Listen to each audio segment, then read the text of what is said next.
The Radical. Fundamental principles of freedom, rational self-interest, and individual rights.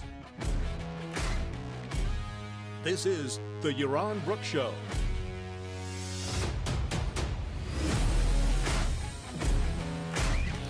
All right, everybody, welcome to Yaron Brook Show on this Sunday afternoon.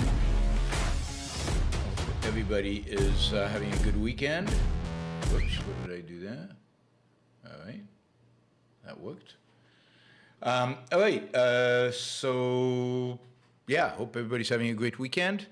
Weather here is, it rains once in a while. I don't like that. Yeah, we got a pinned message. We figured out how to do pinned messages. People think, Wonder Freeman thinks it's cool. All right, we'll see if it works. We'll see if it works. All right. Today we're going to talk about, so this is a sponsored topic today, sponsored by Adam Campbell. And so this is my understanding of what he wanted. We kind of went back and forth. He wanted me to go over a number, if you will, of objections to capitalism and objectives to freedom, with examples of how it works how it would work in a small, free society, so that the size, the context would better illustrate the mechanism of exactly what's going on and how it's working. And I think this is a valuable exercise, so I'm willing to try it. I'm gonna set it up in a particular way, and then we'll go through some issues, and of course I'll take super chat questions on this as well. How would a free society deal with these? And I think that will help us illustrate how, in maybe a more simple way, how complex things happen in real life. Size matters because size brings in complexity. It doesn't change the principles, it doesn't change the ideas, but it changes the ability of people to comprehend what exactly is going on because there's so many moving parts. So we're going to make an effort to simplify, to reduce the number of moving parts, to focus in on parts of, and we're going to create this world. So, we could turn this into a video game, I guess, and do it that way, or somebody can turn this into a video game, and then we can go from there. All right, someday.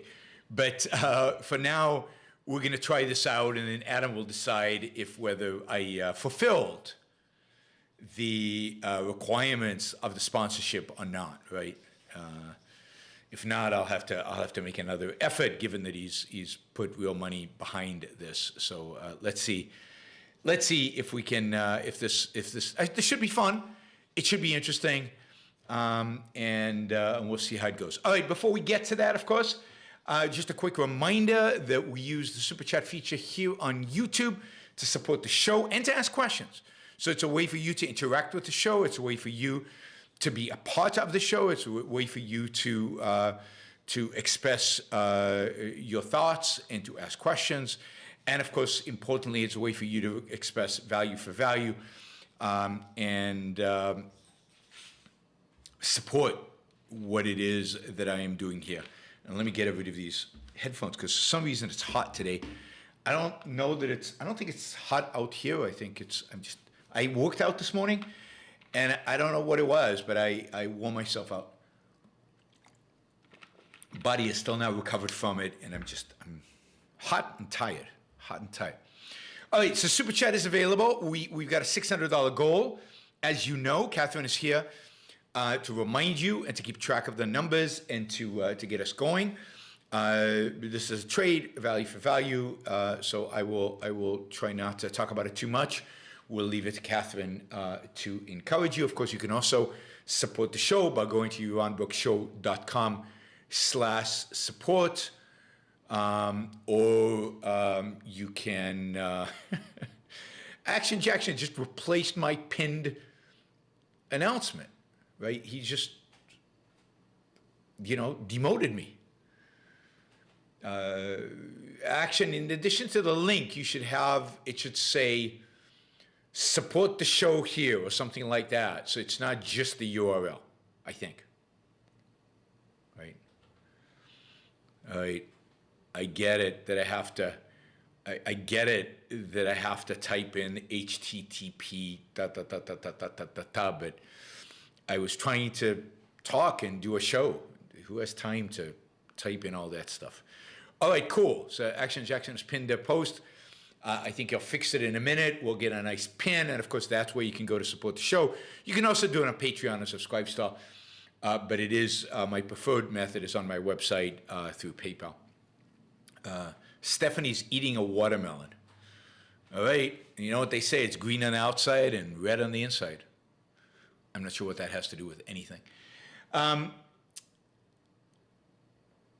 Let's see. Any other administrative stuff that we have to talk about? I don't think so. There will be a show on Tuesday and on Thursday at 7 p.m. East Coast time. Actually, there won't be one on Thursday. What am I saying? There'll be a show on Tuesday and a show on Wednesday at 7 p.m. East Coast time this week. Thursday's my wedding anniversary, so no show. Instead, I'll move the show to Wednesday, and then we'll see after that. I've also got guests coming in from out of town, so on Thursday. So we'll see where we get from there. All right, I see questions are starting to roll in. That's great. I will get to them after we start covering this, and I want to see if we get. Ultimately, I want to see what we get in terms of questions relating to topic. Okay, so here's the setup, right? This is the way we set this up. We got a free country, a really free country ruled by a constitution that is based on the principles of objectivism, separation of state from economics. Everything is privately owned, government limited to the protection of individual rights. Right? And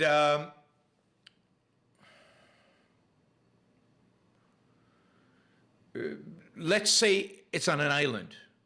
We won't say Puerto Rico, but let's say it's on an island, right? And let's say 100 people live on this island. There's 100 people living under an objectivist-inspired constitution, because there is no objectivist constitution. Ayn Rand never wrote a constitution. An objectivist-inspired constitution. And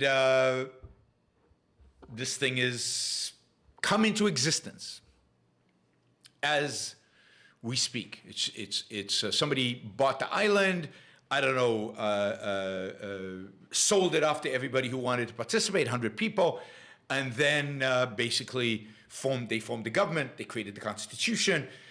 It's there. It's got an airport. It's people are working there. Some people might have, I don't know, farms. Some people might have consulting businesses. Some people might have started small, I don't know, manufacturing businesses. Whatever it is. But there are 100 people there. All right. So now we're going to look at a number of the different issues that we confront here and everywhere is confronted with in terms of how do we deal with them. And can we draw from this kind of the principles that seem to be very confusing to people when it is applied to the world in which we live today? And maybe part of that confusion is this issue of size and complexity, and we're in a mixed economies, how it would work and so on. So that's the setup. That's what we're creating this hypothetical, and then we can see. Ryan says, make it 100 million. 100 million, I assume, people. It's going to get to 100 million pretty quickly, right? We'll talk about it. It starts with 100 people. You have to start somewhere, right? You have to start somewhere. All right, so I'm going to start with the issue. I'm going to start with the most controversial issue because it's the most fun. And plus, I think that through this issue, we can illustrate a lot of other key points. I think we can cover it. I just give you a sampling of what Adam, kind of the issues that Adam mentioned. Actually, I'll read you the whole list. Productivity, Kind of where does it come from? Does it come from demand? How's wealth created?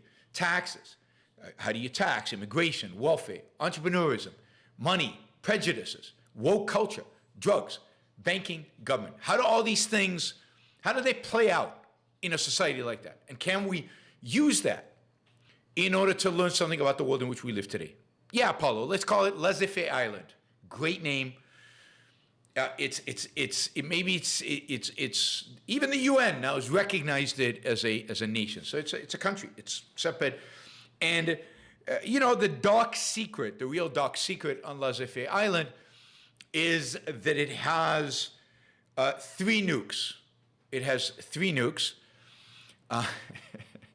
One pointed at Washington, D.C., one pointed at Beijing, and one pointed at Moscow.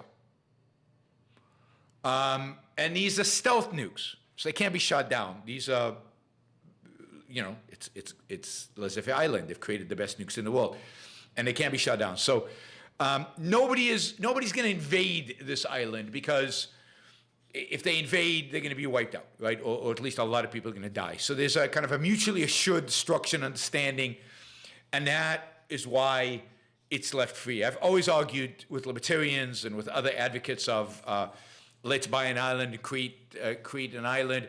I've always argued that the thing that you need in order to make it truly free, in order to prevent the United States from shutting it down, is a nuke pointed at Washington, D.C., and that way they won't touch it. All right? So we got the nukes. We're all clear. They're not invading. We've all set up. 100 people showed up. They've each got their own expertise. They're each starting to do stuff. There's high-speed, fiber, optical cable. So, they don't have to, they're working by providing services outside, and they're flying in and out because there's an airport. But they basically are residents and live and citizens of this island. And we're going to look at, the different political issues that come out, right? I guess people are upset that we have nukes. We're going to have nukes. Laissez-faire island, I'm telling you now, Gulch in the real world has nukes. So that's just a precondition, that I have set for my laissez-faire island. All right. So let's start with one of the toughies, and then work our way from that into some of these others, because I think this is a good one to illustrate a lot of the issues and a lot of points that are involved. So let's start with immigration. Right? Let's start with immigration. Now remember, this is an island in which all land is private. The airport is private. The roads that are being built are private. All the land, all the homes, all the developed or undeveloped land, everything on this island is owned by somebody. And let's assume that at point 0, at the beginning of it, the infrastructure is already built, all that's built. Let's assume at that point 0 that all the land on the island is owned by residents of the island. Right. Now, I own a house on this island, and I want to employ a maid in the house. Clean, cook, do all this stuff, right? And we'll get to taxation. There's no need to taxation because, there's very little the government is going to do, but we'll get to taxation and develop what I think. So let's start with immigration. So let's say, I own a house on this island and I want to hire a maid. And I don't want to hire anybody on the island already. All the people on the island right now are not interested in being a maid. They don't have the skill set. They're not qualified. And I'm willing to pay quite a bit of money to bring a maid onto the island. So I put out job ads all over the world and then hire, my ideal maid and fly her in. Well, does she need a visa? Granted by whom? Whose business is it who I hire and who's coming to work for me? Right? They're going to stop me from hiring her? That's a violation of my rights. By what right are they going to constrain who can come and work for me, who can provide me with services? Is the private airport going to have some kind of constraints? Maybe within reason, but they're, a rational island, a laissez-faire island, has right of ways, even on private property.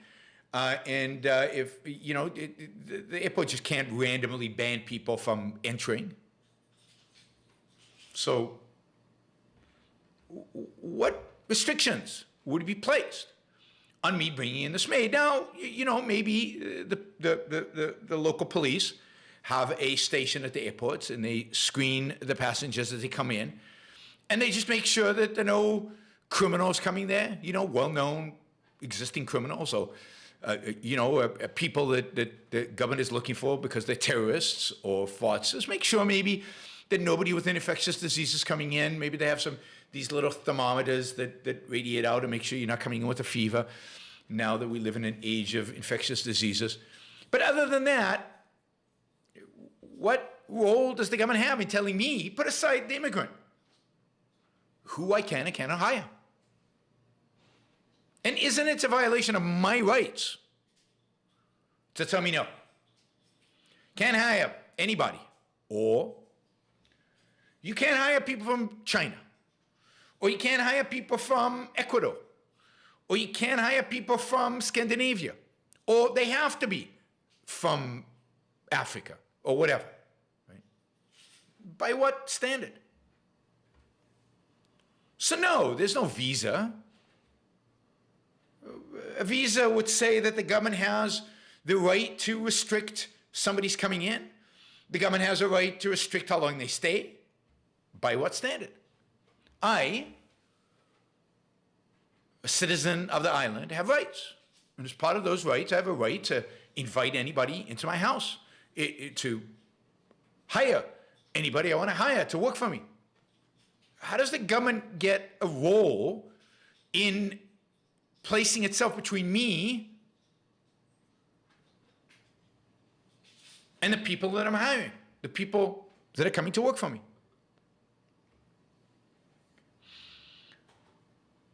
So, no, I hire this woman, she comes, starts working for me as a maid. Now, maybe initially she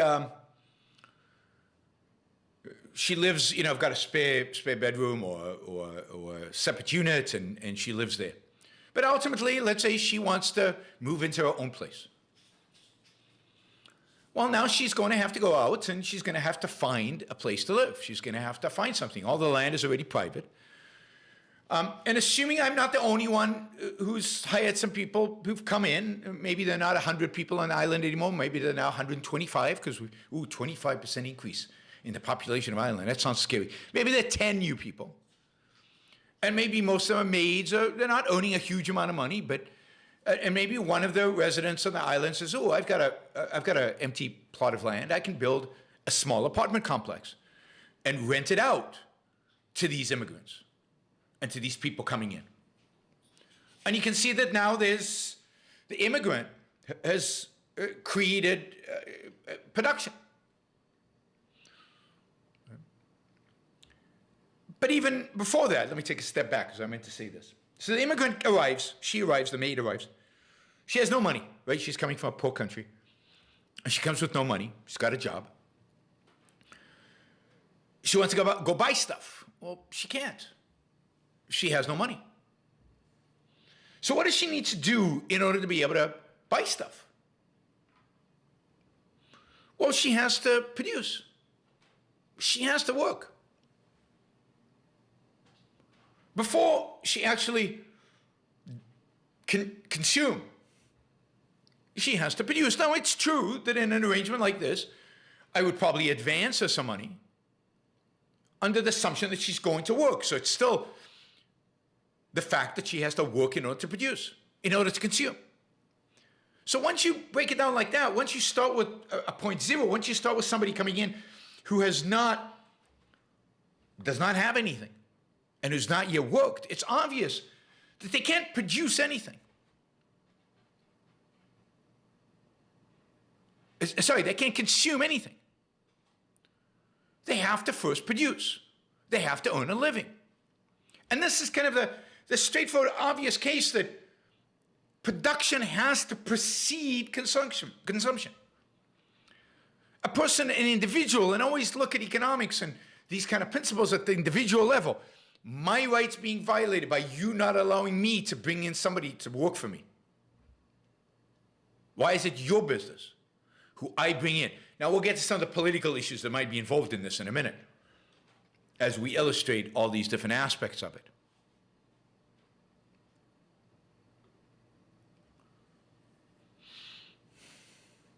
So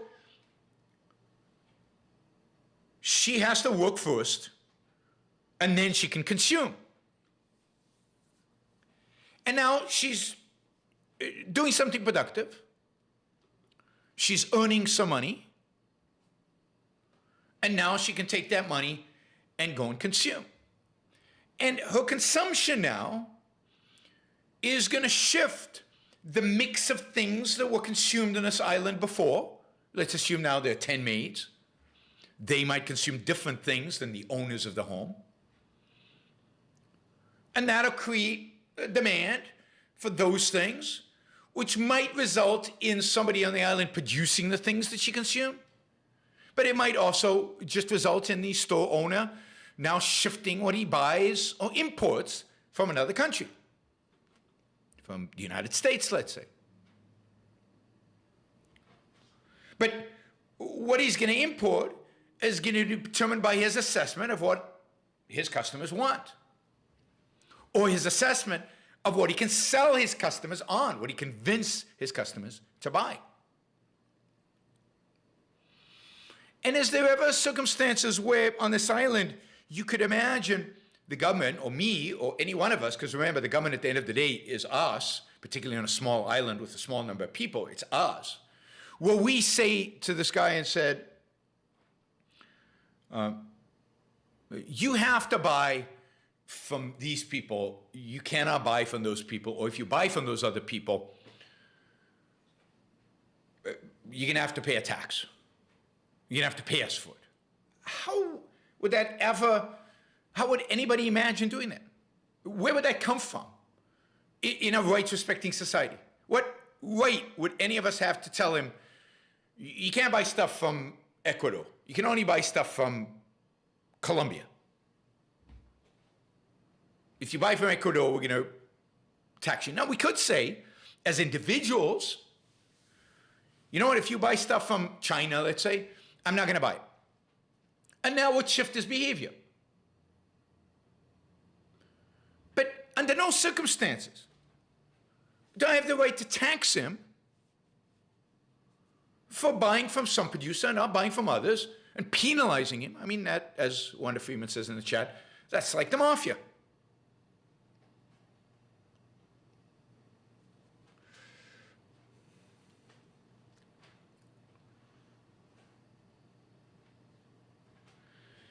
So you can start seeing how you could never imagine, you could never conceive of an idea of tariffs on this world. You could never conceive of real limitations in immigration on this world, in this world. I mean, because it's such a clear violation of individual rights, of the rights of the people. I'm not talking about the rights of Chinese producers. I'm not talking about the right of the immigrant coming in. I'm just talking about the rights of the 100 people who live on the island.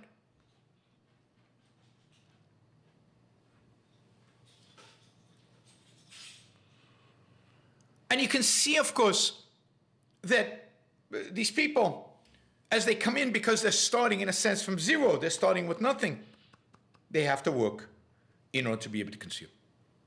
There's just no other way. Unless they're giving gifts. But where does the gift come from? It comes from the work of whoever provided the gift. At the end of the day, wealth has to be produced, has to be worked for. Somebody has to do it. Whether it's the person who gives you the gift or whether it's you, somebody has to do the productive work in order to make that money come into existence. We'll get to money in a little bit. Money's complicated on an island with 100 people. Maybe not. All right. Well, it is complicated, but we'll see how complex we want to get into it. So this is now. Let's say the maid is not working out. She's no good, and I fire her. Well, now what? Well, she can stay on the island and look for another job, or she can leave and look in the rest of the world, go back where she came from, or go somewhere else. But the fact that she is on my island, the fact that she's lives here, she has an apartment and everything, how does that give her a claim against the income and the wealth of other people on the island? She came here, she did her job, I don't need her anymore. Maybe she did a good job, maybe she did a bad job, but for whatever reason, I don't need her anymore. She can't just claim, well, I'm here, pay me to stay. I mean, if somebody wants to out of the goodness of their heart, they certainly can. Don't see why anybody would. Unless, maybe she got into an accident while working for me, and now she can't work for me anymore. I'd feel bad about that. I might help support her for a while on kind of a charity basis. But assuming nothing's happened, she just can't find work or doesn't want to work, by what right? By what right does she lay a claim on other people's wealth and other people's income?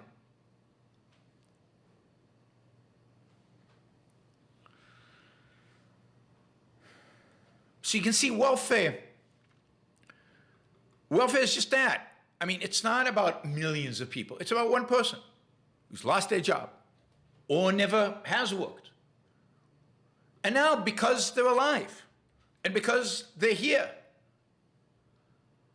they demand that somebody feed them, clothe them, house them, buy them an iPhone. Why? Why should anybody? Oh, she can certainly, maybe she saved up some money. Maybe she can buy a store and open a store. Maybe she can buy a plot of land and, maybe she can do something productive on the island. I'm not kicking her out. But her moral responsibility, her life, is to figure out where she can be productive, where she can go, where she can live. But that's her responsibility to her life, not mine or the 100 people on the island's responsibility. Again, welfare would never arise. There would be charity. Charity primarily, I think, focused on the people who bad things have happened to, bad luck, house burned down, maybe there wasn't insurance, they got sick, they did something that destroyed their capacity to earn for a while. So you can see how welfare is, it just doesn't, again, it doesn't arise. There's no context in which it would be created. And it's obvious the violation of rights.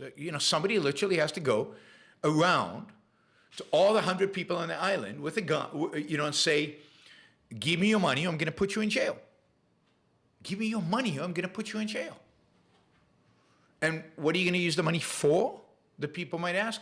Well, Iran's maid was fired and she doesn't have any money to live on, so we're going to give it to her. I mean, most people would look at this person with kind of a weird look at you threatening to put me in jail. She can take my money to give to some stranger? Why is this my problem? Why does this have anything to do with me?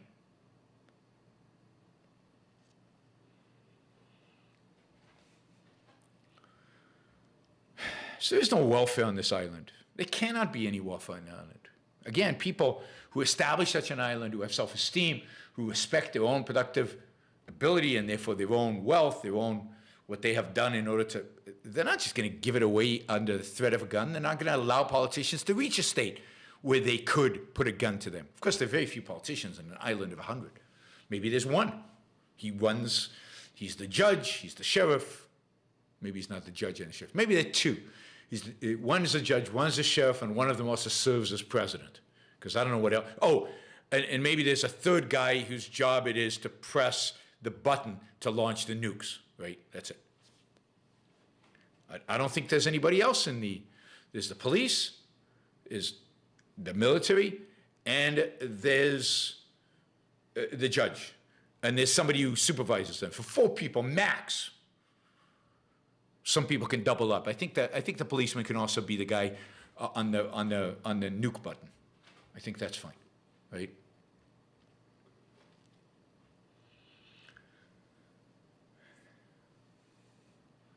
So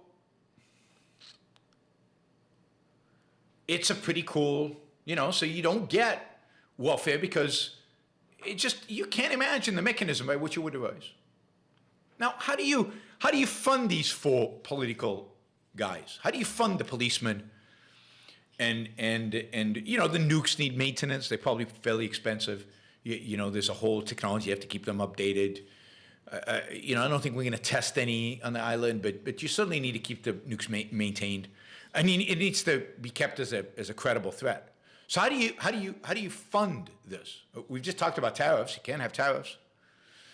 So how do you fund this? Right?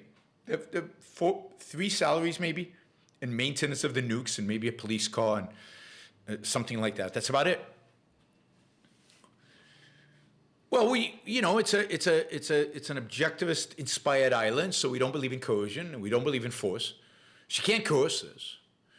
So you basically, once a year, the people in charge say, okay, here's our budget. We need X amount of money. We need $1 million. Only 100 people in the island. Is that reasonable? We need $1 million to run. It's high on a per capita basis because there are not a lot of people, and we have 3 nukes. So what do we do? How are we going to raise this $1 million? Well, they basically make it a fundraiser. They tell people, look, you want a police, you want the military, you want these nukes, you want to keep it. They appeal to people's self-interest. Well, this is how much it costs. And you can contribute whatever you want. We're not going to force you, and we're going to advertise a list of how much everybody has given, right, online. I don't know, we're going to post it in the local grocery store, whatever. It's like super chat, exactly. It's a super chat. And everybody's name is going to be on there and how much money you gave. So like if somebody gives the whole $1 million, the rest of us feel a little uncomfortable because, wait a minute, in a sense, he's buying up the whole government apparatus. We don't like anybody to have that much influence. And maybe even the Constitution says no one person can give more than X percentage of the total proceeds, 10% or whatever the total proceeds. We don't want to have too much influence. But it's voluntary. And, one person might have a bad year at some point and no income coming in, and he can't really contribute it. And people are going, wait a minute, we've all paid in and you haven't paid anything. You're kind of free riding off of us. And he says, look, I apologize. It's been a bad year. I can't make it. I promise to make it up next year. And people will probably say, yeah, that's fine. No problem. Cool. And maybe instead of that, the guy says, or maybe the next year he doesn't make it up. He comes up with excuses and he never makes it up. And then people say, oh, this guy's a real free rider.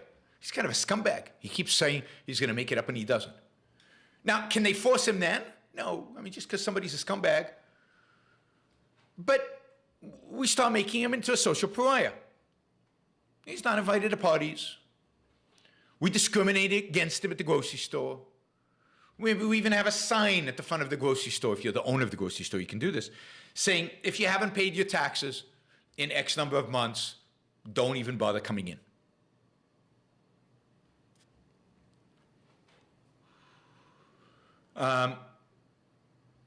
So, yeah, we police it in a sense through voluntary action, but no coercion.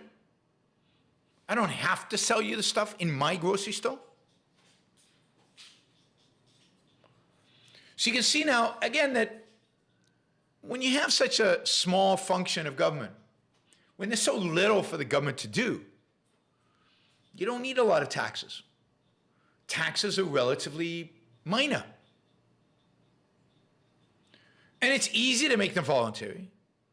And it's easy to, in a sense, monitor who's paying and who's not.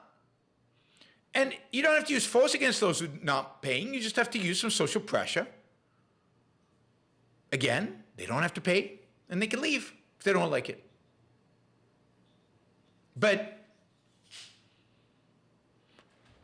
you know, one of the features of a private society is that you can discriminate. And it's likely that in a rational private society, you would discriminate against people who are trying to free ride off of you, and not against people based on the color of their skin or their ethnicity or anything else. So, but you could, and let's say there was a racist in the town, opened up a coffee shop, put up a big sign on the door that says, "No Jews allowed." Well, we believe in private property. We believe in free speech. There's no excuse to use violence against this person. But what can we do if we don't like it? Assume we don't like it, because we don't like it. We can boycott him. We cannot go to the coffee shop. We can refuse him our business. We can walk a few more steps or ride in the car for a few more minutes and go to another coffee shop.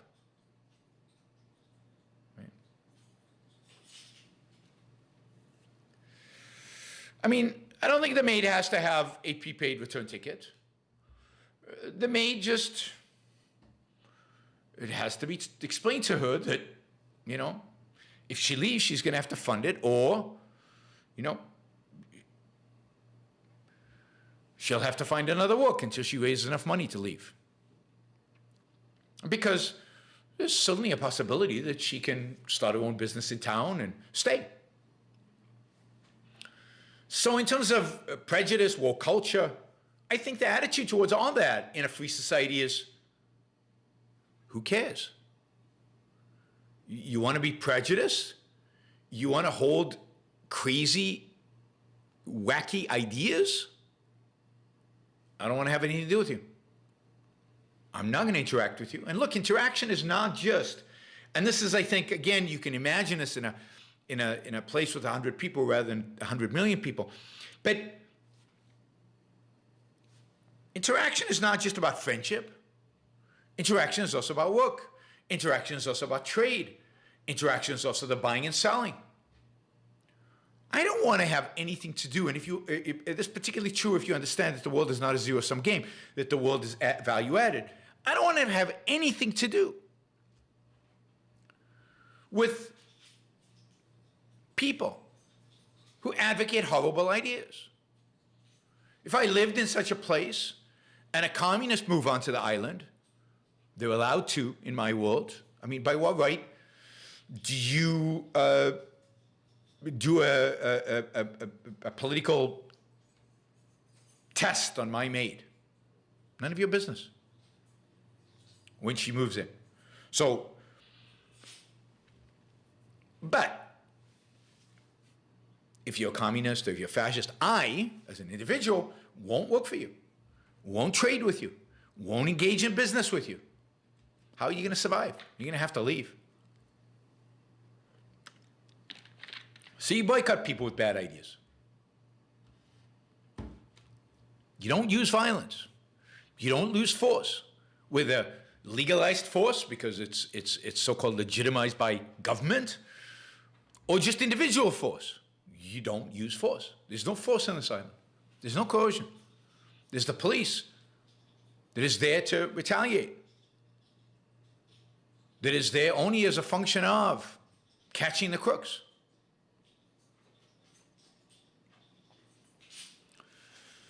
All right, we've covered that banking is too hard. Let's talk about how do we keep, well, let's talk about how wealth is created on this island. Right? How do people get richer? I mean, there's 100 people, right? We've got some immigrants coming in. I think we'd have a lot of immigrants coming in, right? Because it's such a free place. People will come in and set up shop. They would start buying up land from the people who were there originally. They would break up the land into smaller units. There'd be huge demand for that land. The value of the land would rise. People on the island who came there first, their wealth would rise as the value of the land rose because more people would want it in order to use, in order to live on, in order to come there. Every one of the people, the first 100 people, if they started a factory or office or whatever, hired people, programmers, tech guys, whatever, those people would then have now demand for homes. Value of homes would go up. But to build those homes, you need construction workers. That's more immigrants coming in to build the homes. Maybe some of them go back, maybe some of them stay. There's regular business here to build homes. And you can see how you start getting a real economy here. And then more and more people are there. Now there are 200 people or 300 people. And, you know, we need to find ways to entertain them. And yes, Netflix is nice, but wouldn't it be nice to do something in person? And maybe we start a little theater. And we invite orchestras from other countries to come by and play music or bands or whatever your thing, shtick is, or play, what do you call it? Actors and to come and produce plays. And people come and they do that. And we build a theater and somebody runs the theater. And you can see how the quality of life, as more people come, as more interaction there is, as more specialization happens, as we bring in more and more specialized people, and this, of course, is necessary because of the fact that immigration is open, and anybody with skills, anybody with talent, anybody who has an idea of how to produce something, to make something that has a value to the people already there, or who can do it remotely and produce value for other people around the world, but still be there and start consuming on the island, which is, again, a value to the other people on the island. You can see how this immigration creates nothing but positives. Now it gets more crowded, so let's hope we're starting with a big island. Or maybe the island's an artificial island, and we can keep adding modules to it, and we can keep expanding it through modules and just taking over more and more and more of the sea. Who knows? You could let your imagination roam. Maybe it's a space station, and we keep adding to the space. I don't know.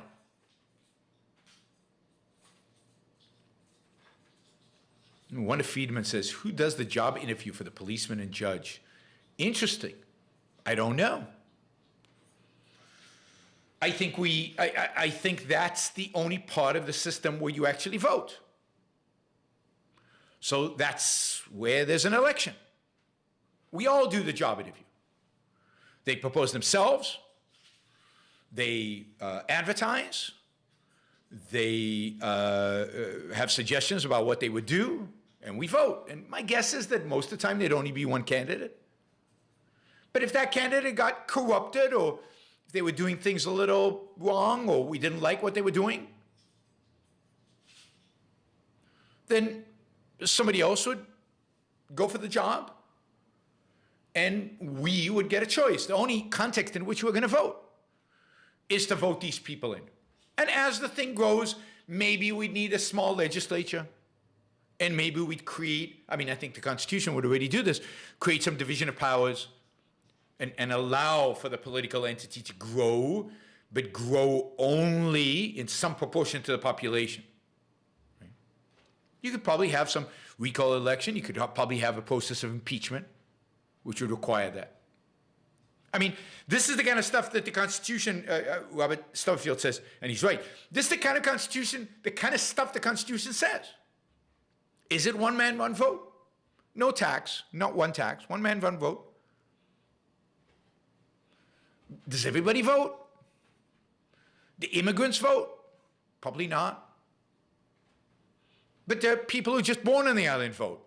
I would argue that maybe you have to pass a test before you vote. no matter whether you're an immigrant or whether you're already there. Maybe there's certain things that only certain people can vote. I mean, this is the kind of work that needs to be done to really structure a constitution and structure the process, the details of what actually constitutes it. Yeah, there would definitely be a minimum voting age, or there would be, if there's a test, as I think there should be, then you have to pass the test, and the test would be really, really hard, and nobody under a certain age would be able to pass it. Would there be child labor laws? Of course not. Why would there be child labor laws? Whose rights are being infringed when children go to work, deliver papers, or go to the factory for that matter? There's no kibbutz, there's no sharing, there's no equality. The only thing that gets voted on really is who the judge, the policeman, and the guy with the button on the nukes is. And over time, you might imagine you need a legislature because there are issues about property rights that are getting complex and you want to be able to define them clearly, and you need a legislature in order to do that, and you might elect the legislature. But again, that's the Constitution, even its origin, would describe the process of how this political entity would evolve so that it would take into account growth, complexity of society, but always maintain the principles. Yeah, of course, all drugs are legal. Again, you're not violating anybody's rights. I mean, how would you exclude drugs? What would be the criteria for excluding a drug? And who would decide? Would you now build an entire medical bureaucracy to decide which drugs are legal and which drugs are not? Would you then establish a whole police force that regulated this and supervised this and monitored what you were injecting exactly and whether it was approved or not approved? I mean, think about this again with 100 people. Let's say I wanted to buy, let's say I took some poison, Clorox, which is poison.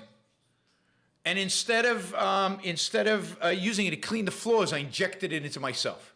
Is that illegal? I mean, who gets to decide that fentanyl is destructive? By what standard? Why is it my business if you want to take fentanyl? Why is it my business if you want to destroy their lives? There are lots of ways to destroy your life. Lots of ways. You could drink too much. I know a lot of people destroy their lives by drinking too much. You can eat too much.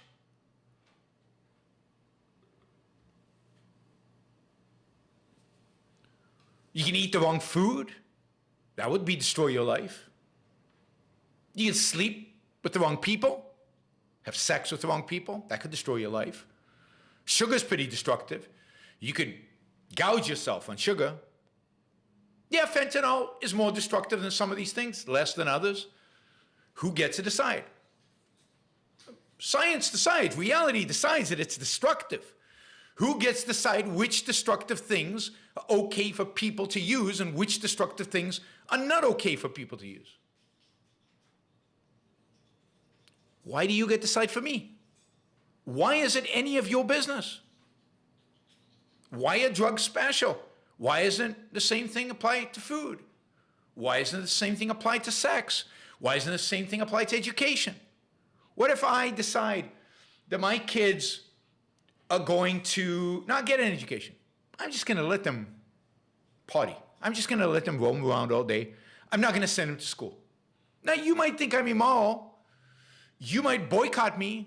You might not want to sell me stuff in your grocery store because you think that I'm not raising my kids appropriately. But it's none of your business. None of your business. Wanda Friedman, oh, you guys are getting detail. Who records property records? At the beginning, it's the policeman or the president or whatever. And over time, you create a property registry, a patent registry. You do all the things that a full government needs. And again, all of that is in the Constitution. It gives the government the authority, the Constitution does, to have these things. But you can see that once you boil it down to 100 people living in a place, it's, I think, clearer to see, and this is the point I think Adam was trying to get us to, it's clearer to see how these things work. Yeah, it's a function of the courts. That's why it's the policeman or the judge. The judge, I guess, would do it. The judge doesn't have a lot of work to do, so you might as well double up and do more than one thing. And yeah, you know, some of the registration would cost money, and that's some of the way to pay the judge his salary.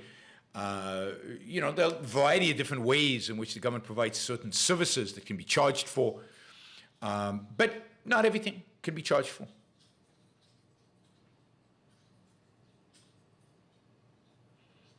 So you can see that on a small scale, we can understand how this works and how rights are protected and how it seems unimaginable and unthinkable to violate somebody's rights. Yeah, drugs can make people like animals, absolutely. And if the animal misbehaves, then there's a jail. And you penalize people for their actions that violate other people's rights. You don't penalize people for, let's say it makes you act like an animal, but before you take the drug, you build a padded room in your house, and for an hour you act like an animal inside the padded room. You can't get yourself out of it. And why do I care? I care if you're going onto my property and abusing it. I care if you're driving like a maniac on the road and placing the risk of other people, infringing on their risk. Plus the roads are private, so I can set the rules of how you drive on my road. So I care about what you do, and I don't let you off the hook because you're under the influence. Maybe the penalties are even harsher if you commit a crime under the influence than if you didn't commit a crime under the influence. I don't know. These are the kind of things you'd have to work out as legal philosophy.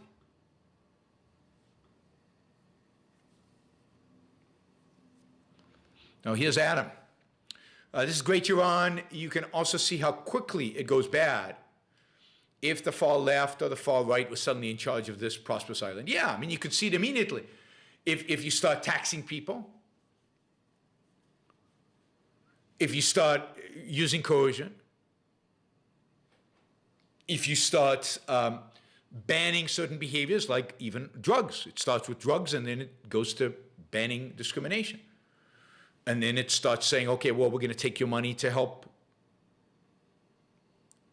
the fired maid.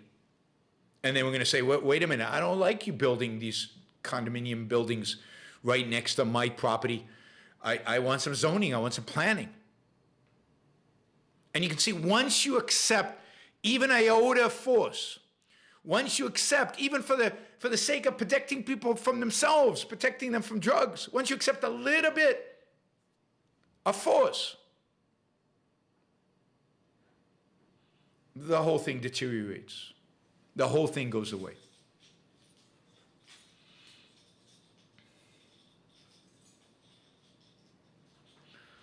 So, yeah, I think you can see how it works and how it doesn't. I mean, we can think in terms of money. I mean, it's simple. The bank, somebody starts a bank on the island. The bank says, "Look, we're gonna issue our own currency. It's the Brook Bank, and you're gonna get Brook dollars, and each Brook dollar is backed by gold. And you in order to open an account with us, you have to buy gold and you have to deposit it at the bank.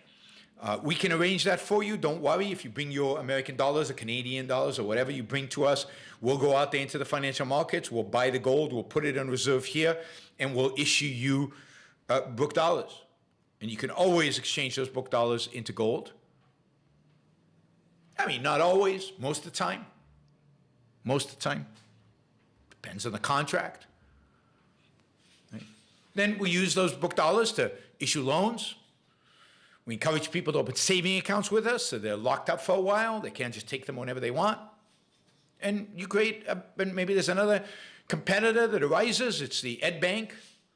And Ed issues his own dollars, and he runs it a little differently, and he makes different loans, and we compete. And likely that Ed also backs up his currency with gold, but maybe he doesn't. Maybe he backs it with Bitcoin. And we'll see which one works better. Which one makes more sense. And in the middle, in the meantime, most people don't use book dollars because it's too inconvenient. They usually exchange the book dollars for dollars because that's what they're trading with overseas. But as the economy locally grows and there's more exchanges happening on the island, it becomes easier, it's more stable, you know exactly its value, it's backed by gold. And now you only convert it to dollars when you're exchanging something with somebody outside. You're always looking at the exchange rate between dollars and gold. You know the book exchange, the book note exchange rate with gold is flat, it's steady. It's a given. All right.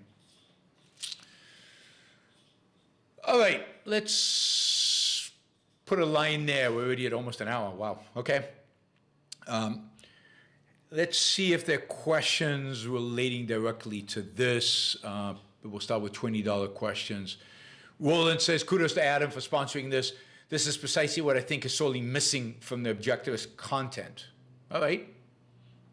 Hopefully that was helpful. I'm curious, Roland, if you thought that was the kind of content that's missing and that was helpful content. I need to be able to speak. Let's see. Oh, we've got some $50 questions. I forgot. Let's do the 50s first. Liam says, as I'm reading through the comment section on your videos, I'm seeing the majority are enthusiastic and positive. It used to be half to 2/3 were negative. The number of enthusiastic young people understanding and fighting for objectivism is growing. I think that's absolutely right. I think we're making an impact. As I always tell you, it's one mind at a time. I don't think there's shortcuts. Remember, more and more people are reading Ayn Rand. Every year, hundreds of thousands of people are reading Ayn Rand. Now, when they read Ayn Rand, there's so many avenues open to them in terms of learning more about the ideas. There's all the courses Lena Peikoff has done that's available online for free. There's all the material the Ayn Rand Institute puts out. There's all the lectures, courses, Ayn Rand University, ARC, UK, and there's your own book show and all the other objectivists who do shows all over the place. It's just a ton of content. So whereas in the past, I think somebody read the book and got excited, the excitement might have faded because they didn't know anybody and they didn't quite understand and they didn't know who to ask and there wasn't that amount of content, and to get Lena People's courses cost a lot of money and they didn't have that. In the meantime, their parents and their schoolmates and their teachers were all coming down on them and condemning them and marginalizing them for holding these ideas, and they had no support network and they gave up. And now, it's not that more people are reading, more people are exposed, it's now there's a support network. See, community does matter. And that support network does matter. It does help. It helps keep people from fading away. All right, we just to give you an update, we're $372, so 228 to make it to 600. I think that's very, very doable today. That would be great. Let's see. Hopper Campbell, another $50. Thank you. I mean, with $50, we could make it, a few $50 would make it there very quickly, right? Hopper says, the problem with a lot of objectivist intellectuals is they violate the spirit. They violate the spirit, but not the letter of objectivism. They understand it academically and can explain the ideas in a wonkish, unemotional way, but they're not raw firebrand speakers. I don't think that's violating the spirit. I mean, I get what you're saying, but you know, don't disparage. It's a lot of that is an issue of personality. And it's an issue of the kind of work that the intellectual does. And for most intellectuals, I'd say actually for most intellectuals, the main thing they do is write. They're not, out there interacting with thousands of people. And they don't need to be. Because the fact is that the thing that actually moves the world is the written word. It's books and articles, essays. That's what matters in the end. It's what lasts. It's what you can retain. It's what you highlight and underline and think about and go back to constantly. I keep going back to Ayn Rand's nonfiction essays. Not her lectures. I don't listen to Ayn Rand that often. I certainly read her. So there's a division of labor among intellectuals. Among objectivist intellectuals, just like any other movement. Every movement is the same, in this sense. There are those who are going to be more charismatic, if you will. They're going to be better verbal communicators. They're going to get people excited. They're going to deliver the message with more emotion. But they don't necessarily go, let's say, to as much depth. They don't do as much writing. They don't develop the ideas in the way that they need to be developed. So I'll give you a personal example. So, I don't know, you could argue that somebody like Greg or Anka Gada, Greg Salmir, are not the most energizing, rah-rah public intellectuals. But I couldn't do what I do without them. So, to the extent that I am the rah-rah guy, right? My rah-rah comes not so much, a lot of it doesn't come so much from my original thinking about abstract ideas and about deep philosophical ideas, but my taking those abstract ideas from people like Anka and Greg and reformulating them or delivering them in a way that is understandable to people, that is motivating to people, that is condensed for people, that's integrated for people. But that's my job. My job is a communicator. Not necessarily as a originator of the ideas. So there's all kinds of intellectuals, and they all serve an important function. And to criticize some because they're not the same as others is a big mistake. What we need is hundreds of objectivist intellectuals all doing their thing in the way that they do it. As long as they are intellectual, and as long as they are producing content. And content could be teaching, content could be writing, content could be lecturing, content could be advising, educating. It could be small groups because they're training the future intellectuals. I mean, where would we be without the training that future intellectuals get? Maybe those future intellectuals are more like me, but they need to be trained. Maybe by people who are less charismatic. So there's a clear division of labor within the world of intellectuals, and don't disparage the ones that you don't necessarily connect to a large extent because you probably don't know what they're doing and the extent of their influence.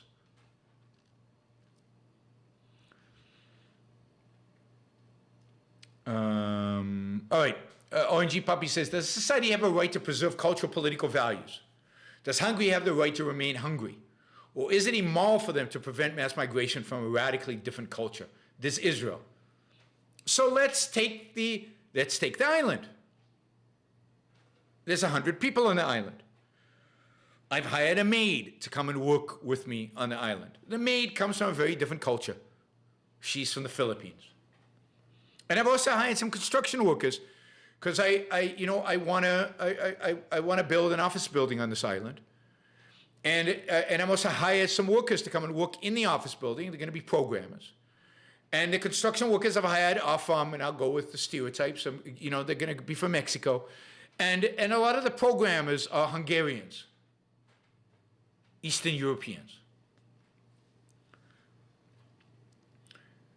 And now, just because of me, there are 225 people on the island. 25 of them, not from the original 100 who founded it, and are bringing in a new culture, new music, new attitudes. Now, all the land is private, so they still have to live by the law. They still have to abide by the law.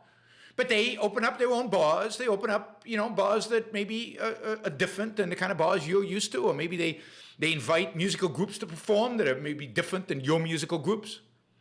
And now when you walk around the street, maybe the first 100 people had generally white skin, and now suddenly they've got all kinds of colored skins. Now you tell me at what point anybody on this island has a right to say, stop, you can't do this anymore. We've got a culture we've got to preserve.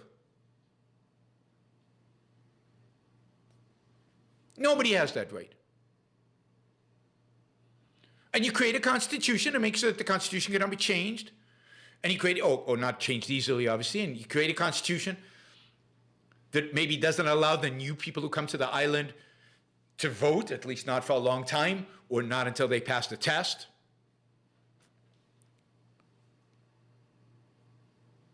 But by what right do you limit who comes into your country?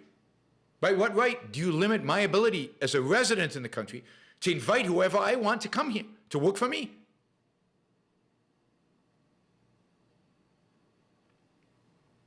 And what are the standards?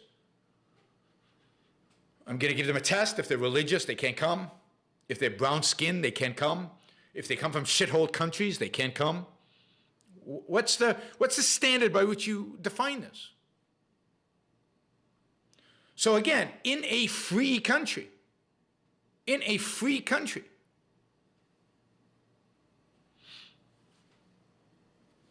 you have no right to limit people's ability to employ people from anywhere in the world that they want to. You have no basis in rights. Rights is all you care about.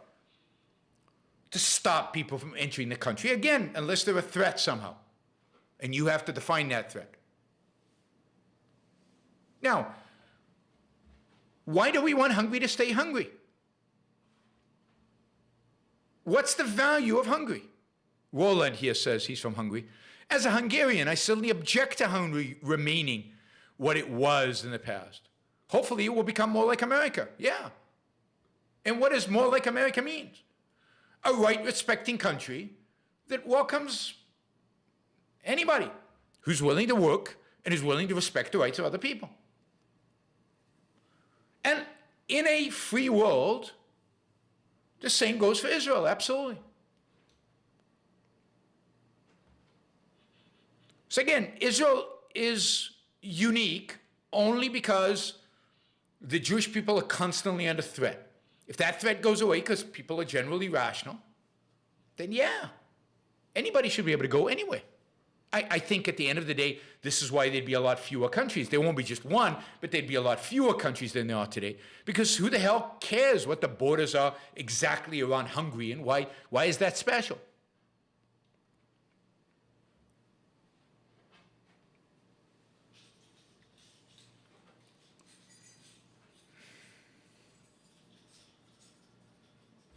So, absolutely, it's immoral. Now, mass migration is tricky because if land, take the island, for example.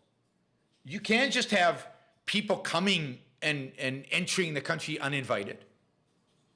You can't just have people coming onto the island because there's private property and just putting up tents. Hungarians don't have a right to decide. Oh, it's exactly right. Let the Canadians decide. The Canadians have decided they want vaccine mandates. They decided it. They elected Trudeau. They elected Trudeau just 5 months ago under the banner of vaccine mandates.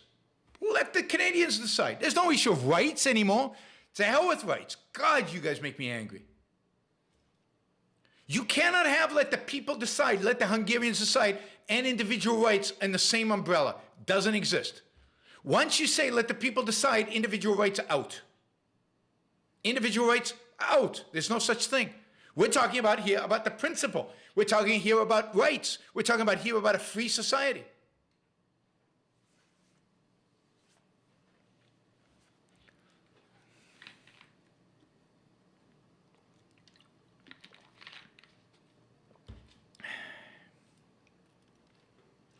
And God, when did Hungary develop its culture? And who did it steal it from? And to what extent is it original? Wasn't Hungary's culture mainly a result of being part of the Austro-Hungarian Empire and importing much of it from Austria, which was richer and more prosperous and more successful. Am I getting into trouble here? What is Hungarian culture? Is it different than Austrian culture? Well, maybe in some things. Food is a little different. But essentially, the good things about the Hungarian culture are good things about European culture. What's so Hungarian about them? Operetta? A couple of composers?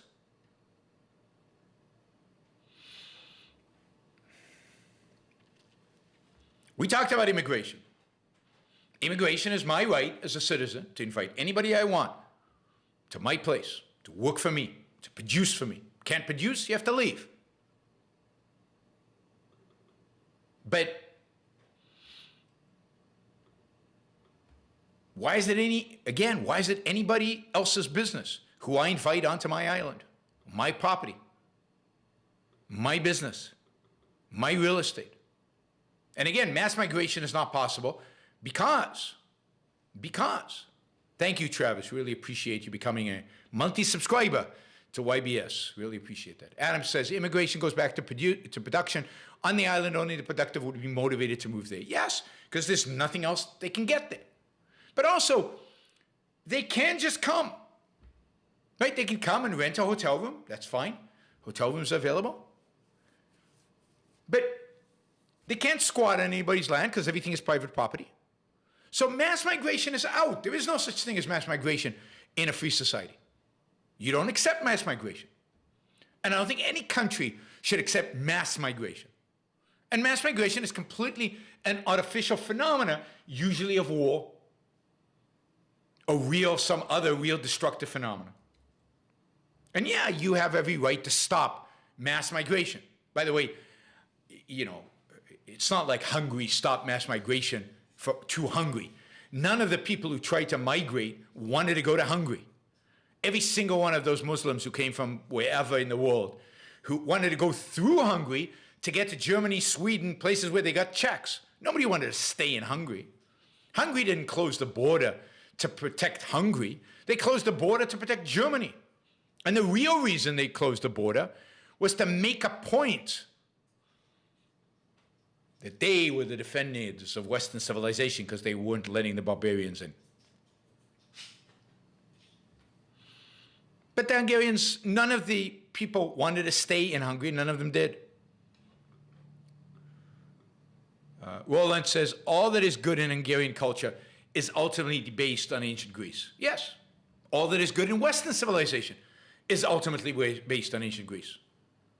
Greeks, they're Southern Europeans. We don't like Greeks. But yeah, they get cred for all the culture we have. Roland says, the things you covered in the show are a good start. We need more of this. Nothing like a positive vision of the world we want to achieve. Yeah, I agree. You still get to all this negativity and about these issues.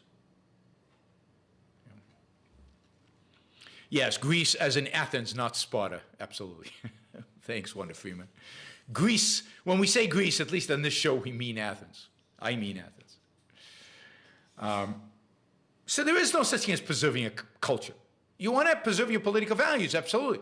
You do that by having a powerful, strong constitution, and you do that by articulating who can vote and who can change that constitution, and you make it very, very difficult. That's how you preserve your political values. But it doesn't preserve. But I'm not sure that any political values in Hungary right now that are deserving of preserving. I mean, it's Hungary now is borderline authoritarian, has horrible political culture, horrible political values. Basically, Erdogan, has basically divided up the country among his family and college and high school friends and given it to them.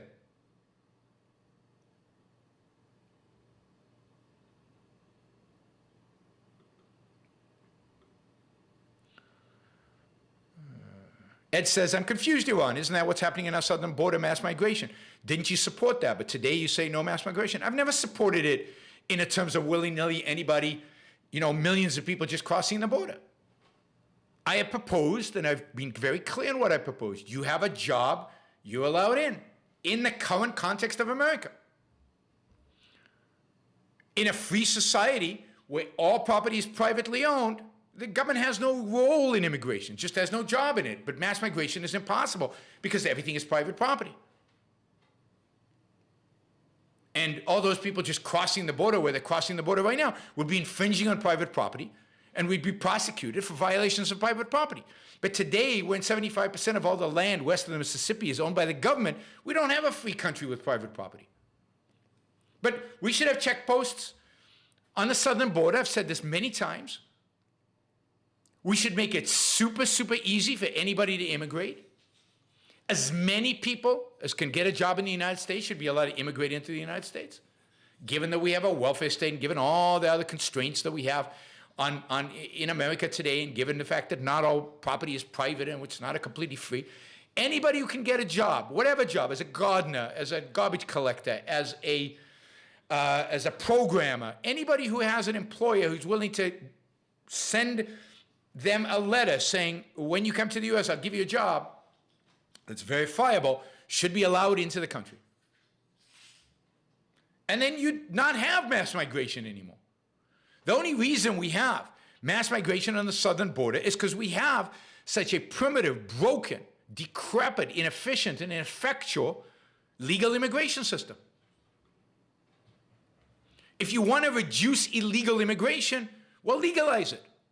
I want legal immigration for hundreds of thousands to millions of people, because right now there's 10 million jobs going unfilled in America today. So you could bring in 10 million people and they'd have jobs, and 10 million new people came to the US, just their activity would create more jobs, so you'd have to bring in more. Yeah, immigration is going to be substantial, but based on jobs, which is how I explained it on the island, right? Nobody comes in who can't afford to produce, who can't produce, because what are they going to live on otherwise? So everything I said in the true to the 100 people on the island is true to immigration today. If you can afford to come to the United States and live in the United States without being dependent on welfare, come on over.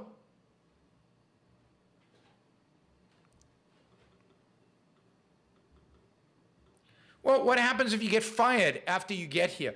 Maybe after several years, should you be sent back? I mean, ask the question on the island. I actually gave you that as an example on the island. The maid gets fired. Well, as long as you don't allow them to get welfare, then they either find another job or they leave. It's pretty simple. Or if they have savings, they can live off their savings. Or if some charity wants to pay for their existence, then some charity can pay for their existence. Why do you have to have set rules? It depends on how they're going to finance their existence, but existence needs to be financed.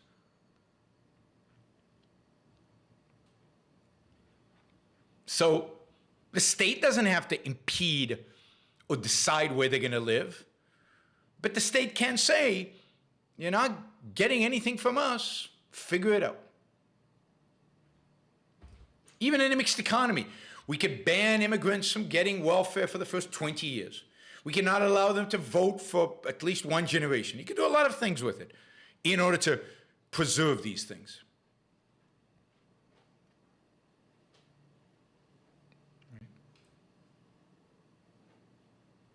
Now, society cannot design itself. That's democracy. We're not for democracy. All right.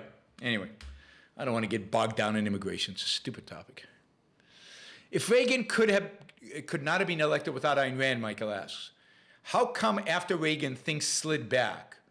You would think Rand would have had greater influence on politics as more time went on. No, I mean, I don't think she had a lot of influence at the deep level. She had a big influence on a superficial level.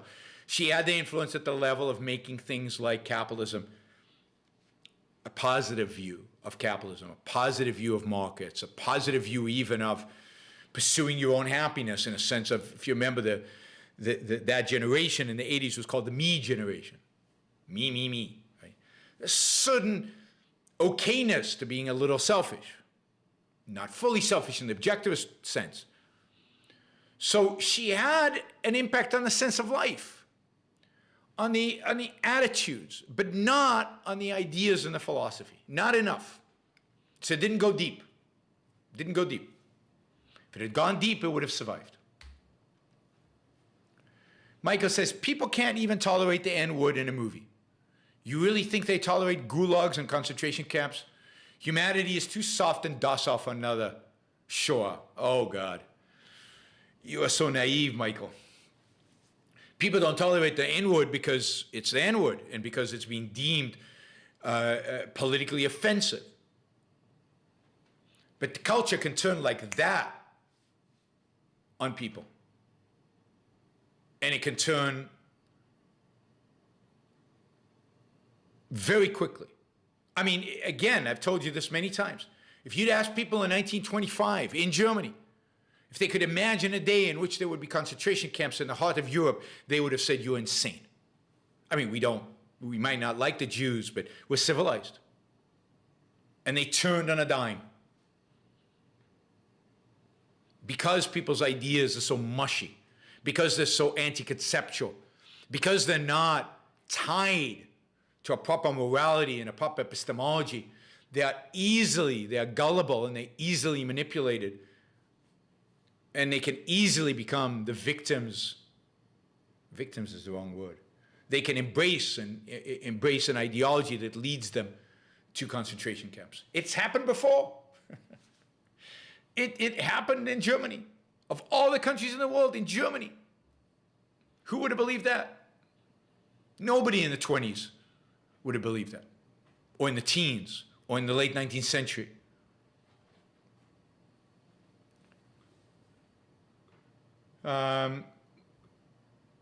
Michael also asks, you notice the package deal antisocial. That's how they characterize sociopaths and criminal types as antisocial personality disorder, as though not wanting to follow the collective and fit in makes you defective. Yes, antisocial is definitely a package deal. It packages together, individualists who might not want to be second-handed or might not just want to follow the group, who might not fit in a conventional sense, with real sociopaths. And you have to be very careful when they start talking about things like he's antisocial. Michael also asks, Michael asked a lot of questions, but they're all $20 questions, or most of them, so. I had a professor say absolute certainty leads to Auschwitz.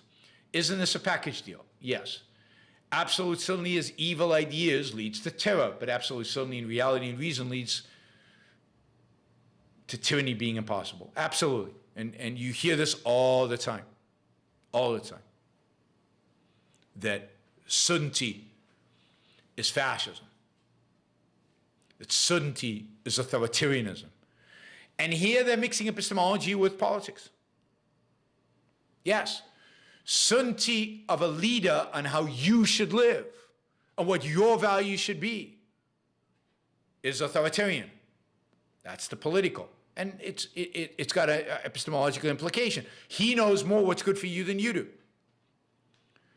But certainly in epistemology is necessary for human beings to live, to thrive, to survive, to achieve happiness, and to be free.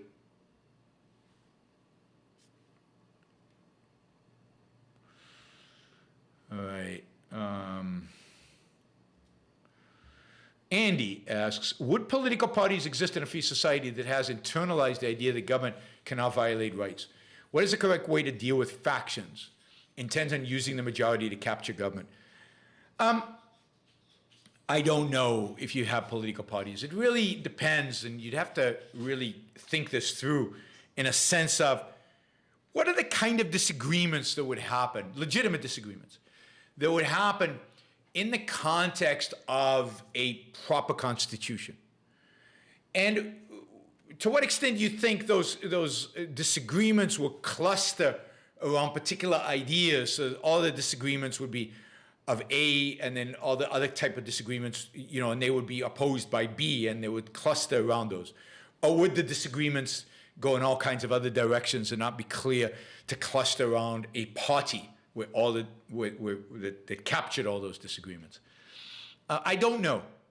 I don't know. The clearer the Constitution is, the more radical the Constitution is, the more then the less one, and of course the founding fathers didn't believe that there would be political parties, although they started them almost immediately, but they were hoping there would be no political parties, there would be no factions. And I think that's the right goal. That is, the clearer the Constitution is, the better the Constitution is, then you don't have political parties, because it's pretty clear, and there might be differences in personality, there might be differences on marginal issues, there might be differences in style, there might be differences in, I don't know, there could be differences in terms of certain definitional issues or certain approaches to foreign policy, what constitutes a threat, what is a threat to the interest of American citizens, to the lives and property of Americans, what doesn't constitute a threat.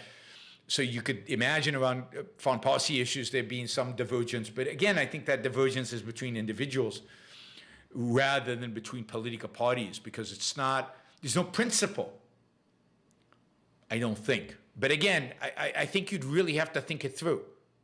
You'd really have to think it through. How much degrees of freedom are left to politicians once you have the proper constitution in place? And what does that look like? That's a good question. Adam asks, back to the island, a hyper-productive person would not be constrained by the other occupants because the people would be negatively affected. Because the people, the Bezos types, they would not be vilified. The contrary. The Bezos types, they would be heroes. I mean, any healthy culture would view Bezos as a hero. He's made life better for every productive person, probably on planet Earth, certainly in the United States. Even if you lost your job because of Bezos, he's made your life better. The kind of jobs that are available to you are better than the job you lost. And you live in a free world where you are enjoying, you're the beneficiary, directly and indirectly, of all the wealth creation that others have produced.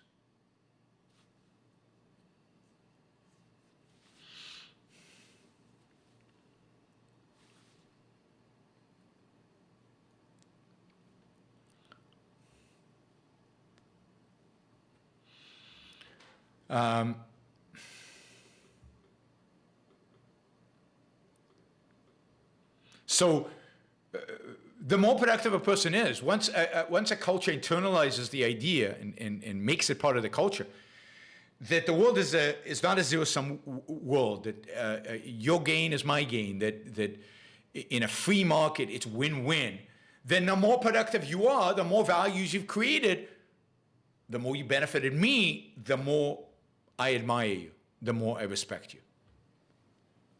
Okay?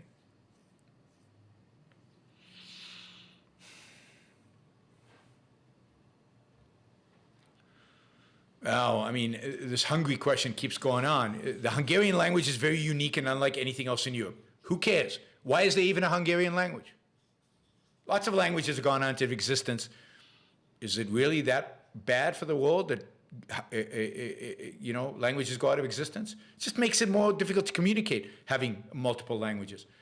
Hungarians migrated to where the present Hungary is a long time ago, over a great distance. Yeah, they did. They should go back to where they came from. I'm kidding. Right? So what? Some Hungarians still immigrate out of Hungary and they go other places. And some people might move into Hungary from other places. Why does any of that matter? Why does language? If you want to keep talking Hungarian, nobody's going to stop you. But I think, language is a big part of nationalism, and I think it's a detriment. I mean, it hurts Puerto Rico here, because there was a period in Puerto Rican history a few decades ago where they decided they wanted to become independent and they wanted to leave the United States. So the governor who wanted this basically banned the teaching of English in schools. So there's a whole generation or two here in Puerto Rico who never learned English in school. Now, is that good for them or bad for them? Bad for them. It's detrimental to them. But what is it about the places where we come from? Like my ancestors came from Lithuania. I have no feeling of longing for Lithuania. I have no interest in going to see the little shtetl village that my ancestors came from. Lithuania, Latvia, that area of the world. That's where my ancestors came from. So who the hell cares? By the way, that was 3 generations ago. Since then, they've lived in South Africa, and my parents were born there. They've lived in Israel. I was born there. Now I live in the United States. My children were born here. Who cares? Maybe we should send me back to Lithuania, where I belong. I don't think the Lithuanians would want that. Although I hear that I could apply for a Lithuanian passport. That might be worthwhile doing. Gives me access to Europe. You're on. Go back to Lithuania. Yeah. Or Bree went to visit her ancestor's castle in Ireland. Yeah. I mean, if my ancestor had a castle, I would go visit, sure. But look, Bree, my ancestors didn't have a castle. They had a little, they had a synagogue. At least one line of them. They were all rabbis. I mean, I come from a long, long line of very, very Orthodox religious Jews. Rabbis. So I don't want to go back to visit their synagogues. If it was a castle, that would be cool. Castles are cool.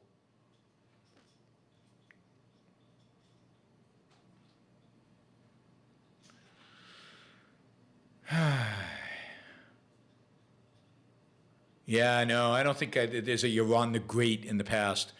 Remember, Jews were not allowed to become the great. They weren't allowed to become, it's rare that they were allowed to become too wealthy. They were regularly slaughtered because they were outsiders and they were different. Maybe that's why I get so upset at the nationalism, the xenophobia, the racism. Maybe because the history of my people is one of being persecuted for being different. Shadowblade, thank you for the support. I appreciate it. Jews are not just Wonder Freeman says Jews were not allowed to own slaves. Not only weren't we allowed to own slaves, but we were slaves in the past. Spassboy says that Trump won. Wow. I didn't know that. God, this must be breaking news. Quite a revelation, I'd say. Amazing. They never go away. The mindless Trump boys never go away. It's pretty amazing. Yeah, we weren't allowed, let's see. Friend Harper says, I think a book about this laissez-faire island would be wonderful. A neat way to concretize this ideal, starting with gaining sovereignty and expanding it on objectivism principles. Yeah, do I have to talk about the nukes in the book? Because I don't want to give that away, because I'm keeping that as my secret weapon for when I actually start the island, right? I'm afraid that if I mention the nukes in the book, then the powers to be will prevent us from ever building the island.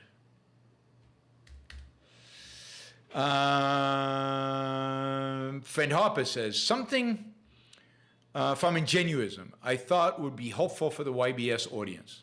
The difference between preventing a problem versus solving a problem. Paternalism is fundamentally preventing problems with force versus innovating solutions. Yes, I mean, regulation is preventing problems, but it doesn't even know what the problem is there. It's preempting. Preemptive law is bad. Versus under freedom, what you get is innovation. What you get is solving problems. What you get is constantly working to figure out how to make things better. The whole focus is on making things better, not on the downside, but on the upside, on creating wealth, on creating values. All right, it looks like we're $100 short. $104 technically, but $100 short. So if somebody could come in with $100 and would be there, we could get 5 $20 questions. You guys know the math. We get 10 $10 questions. But let's try to make 600, make Catherine's day, and just keep us on there. Yesterday was amazing, right? All right. Daniel says, have you been to Vieques or Culebra Island yet? I've been to Vieques. So Vieques was one of the first places I came to when I visited Puerto Rico. At the time, there was a W hotel there that was beautiful and amazing. Since then, it was destroyed by Maria. And I think it's being bought by one of the Bitcoin billionaires on the island. So it's no longer W now. It's we'll see what he does with it. But basically, it was bought by a Bitcoin billionaire. Rafael says, the Socialist Party won elections by majority recently in Portugal. Oh, no, that's not good. Anyone is hiring in the U.S. Yeah, guys. But they don't want you, Rafael, because you're not an American.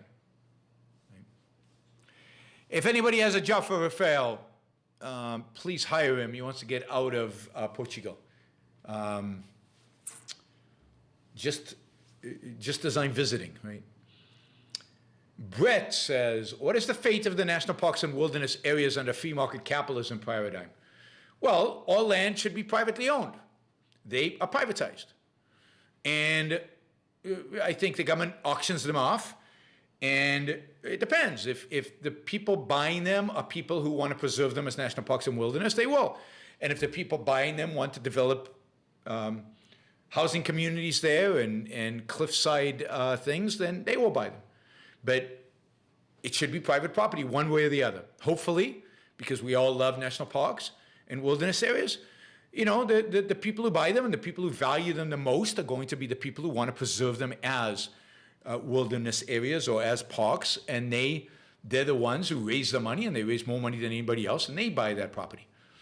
But there's nothing to say that any particular property needs to be a wilderness area, and any particular property needs to be a national park. Those are dependent on what people want, and what people want is reflected in how much money they're willing to pay for it.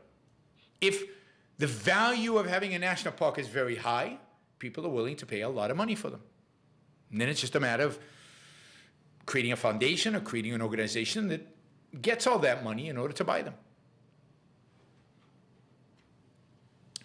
Free trade, thank you for the contribution. Really appreciate it. Thanks for the support.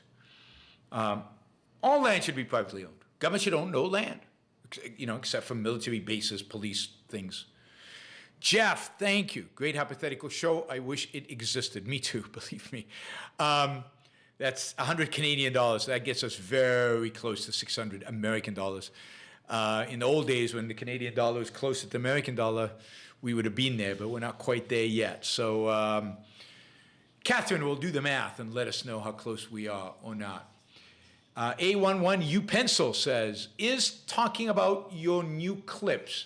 You said they were just commercials and an ad. So couldn't a 1 minute elevator pitch also take off if done as an ad? Maybe, but I think what people like about the 1 minute clips, I think, and we can certainly experiment with this, but I think that what they like about the 1 minute ad is they're not canned. What they like about them is that they're spontaneous. What they like about it is that they just come across as a spontaneous thing, right? But we can certainly try to do some canned ones and see. Of course, canned is more work for me, more money if we edit them. And right now, we'll take them as they are and see how far that gets us, and maybe we'll have to produce 1 minute videos at some point. It's slowing down today. It's coming down now again. So we'll see if another video takes off again and pushes us into the stratosphere. Kyle with $20 and almost $600. It's probably $590 something. Thanks for the show. Have you seen the Eaton Press copy of Atlas Shrugged? Is that like the leather-bound copy? I think so. It's beautiful. It's a beautiful edition. So the leather-bound copies of Atlas Shrugged, it's called Easton Press. Easton Press. They're truly beautiful, beautiful versions. You guys should definitely get some. Liam asks, the growth of your show was stagnant for so long. How did you maintain motivation to keep doing it? Because it's not about sheer numbers. I mean, you guys provide me with the ongoing motivation. The fact that in spite of the stagnant growth, Super Chat was always very healthy and good. The fact that the monthly contributors keep contributing. The fact that every show somebody comes out and says, hey, because of you I read Ayn Rand, or because of this, of that you did. That's what keeps me going. The sheer numbers are nice to see them grow, but it's not the standard that I use. It can't be, because this is not about the sheer numbers. I mean, one of the things that really motivates me is the fact that in the OAC class, the Objectivist Academic Senate class, a number of the students there that are taking advanced courses in objectivism and are the future intellectuals say that they discovered objectivism and became interested in it, became interested in becoming objectivist intellectuals because of my work, or they were inspired by me at some level, some point, somehow. That doesn't take millions, right? And anyway, I'm convinced that if you do the work, if you do good work, if you continue doing it, if you experiment, if you try different things, but if fundamentally the work is good and the ideas are right, then you will grow. Now, I know that if I structured these videos differently, if I made them shorter, if they were more scripted, if I looked more at the camera, and I, I didn't say, and I, there was one topic, and there was a lesson to it. I get this all the time. I lose a lot of people, particularly on the podcast, but particularly people who don't watch live, because I interact with the chat, right? They don't like it. And I can understand them not liking it. They're listening on their headphones as they're taking their walk or as they're doing something else. They don't want to hear me communicate with the chat when they can't see the chat itself. So I know that there are things that I could do to make this show reach bigger audiences. I don't, to a large extent, because I'm trying to do something that I really enjoy on top of everything else. I like the interaction with the chat. I like doing this with you guys. Even when I think people are being irrational, it gives me a certain sense about the culture. If on my chat, people are as irrational or sometimes irrational, sometimes nationalistic, sometimes just wrong on so many things, then it gives me a sense of what the culture is about, what's going on in the culture. So to me, it's invaluable to be interacting with you, and I like the live aspect of it. But I get it, that this could be bigger if it was different. And the other thing about scripted shows is they take a lot of work. I mean, a lot of work. I couldn't produce 8 hours a week of this stuff. And it's a different kind of work. And it's not work I enjoy that much. And I'm at a point in my career, this is reality. I'm at a point in my career, my purpose in life is not to proselytize and convert you. That's, I'll do that as long as I enjoy doing that. But I'm at a point in my career where I'm not going to do things I don't like doing. I'm not going to do things that I don't enjoy doing. And I'm not going to do things that are so time-consuming. Other things that I do that are also important, I can't do them. So for now, this is what we're going to do. Now, if I get to the point where I can do one scripted show a month, maybe. We'll see. Yeah, and then you could, yes, I could hire a director, I could hire a producer. I could do all these things. Partially, there's still not really enough money in this to do all that. I pay Action Jackson to do all the videos and the 1-minute videos and the short videos and editing and some marketing and stuff like that. And yes, I've hired marketing firms in the past. They have not worked out well. People have produced short videos for me that were more scripted and slick. Didn't really work. I think there's something about the authenticity of the show that helps. But yes, I'm sure I could up all of those things. I'm sure I could up all of that stuff. But it's not easy. It's not easy. And even if you up the quality of all those things, there's no guarantee that it would actually work. And it's a lot more work for me, and it's a lot more money for me at this point. If I got to the point where, and I think I've said this in the past, if we could double the monthly support, double it, then I'd go full out and hire top-notch, like marketing, production teams to see how they could help do this. I mean, that would free up enough of my time so I could focus on doing that. But we would have to double the monthly regular support that we get right now. All right, Free Trade says, idea for funding of laissez-faire government. Government sets up gold-backed crypto, which is voluntary to use, and takes a small cut of every transaction. PPL uses this currency people use this currency as long as they think government is doing a good job. Thoughts? Well, why? I mean, my bank is also going to set up a gold-backed crypto. Who do you think is going to do a better job providing that gold-backed crypto to the people? How can government compete in the competition of currencies? So I don't see how, this is the problem with a lottery. This is the problem with anything the government does that private sector can also do. How do they compete? They're not going to be better than everybody else. So I think that's a challenge. All right, quickly. Michael says, who told you Sam Harris said he had nothing to do with you?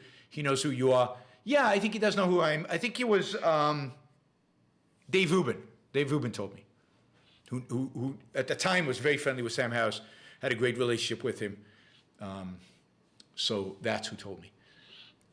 Great way to illustrate the concepts. Thank you. Michael asked, political parties won't exist.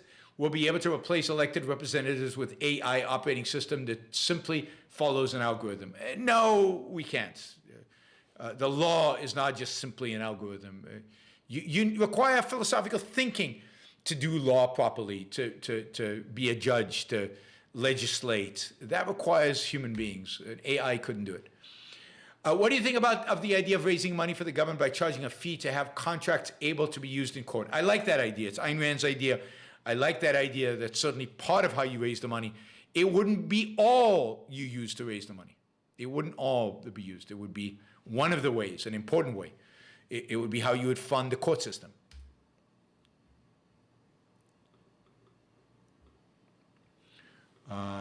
Michael says, I think 100 years from now, objectivist scholars will look back at this time period and realize the mixed economy was a lot more resilient than theoretical and ideological models predicted. I don't think you need 100 years. I think you can look at it now and see it. I say that all the time. It's why I'm not as doom and gloom as some others and as I think objectivists have been in the past, because of how resilient I think the mixed economy really is. Galwing says, thanks, Yaron, for fighting the misinformation being spread about capitalism and selfishness. My pleasure, and I mean that. Colt says, keep up the good work. Nice show today. Couldn't watch yesterday's show because of work. You can catch up on it tomorrow. No live show tomorrow. Fen Harper says, tractable growth stats of objectivism will make for a wonderful show, to be honest. I don't think I have heard anyone talk about this in one go. I think it would be motivating. All right, let me think about how I would do that and what kind of stats I would use.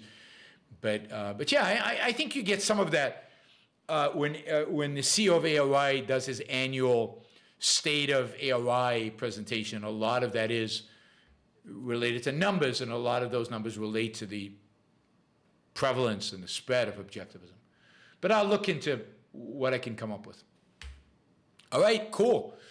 Another 2-hour show, almost 2 hours. Thanks, everybody.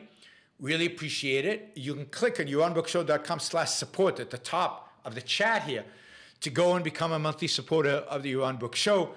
I appreciate that enormously. That's the best way to support the show. It's steady, it's constant, it's predictable, and it's something we want to double. We want to double in the years to come, at least double in the years to come, so that basically I can make a living just doing this and nothing else, and maybe even expand this to doing other things. That would be pretty cool. And for that, we have to double or more. I haven't run the numbers recently, but we have to double or more kind of the monthly support that you guys provide. What else do we need? Oh yeah, you can also do on Patreon a subscribe star. You can also use locals. And again, thank you for everybody who participated in the super chat today, whether it's for $1 or for several $100s. I really appreciate it from everybody. I appreciate the support. I appreciate the confidence you have in me, and I appreciate the questions that you have. Thank you for listening. Thank you, Adam Campbell, for sponsoring this show, for making it possible. You can sponsor a show. Just write to me at yaron@yaronbrookshow.com. No support. Yaron@yaronbrookshow.com. Bye, everybody.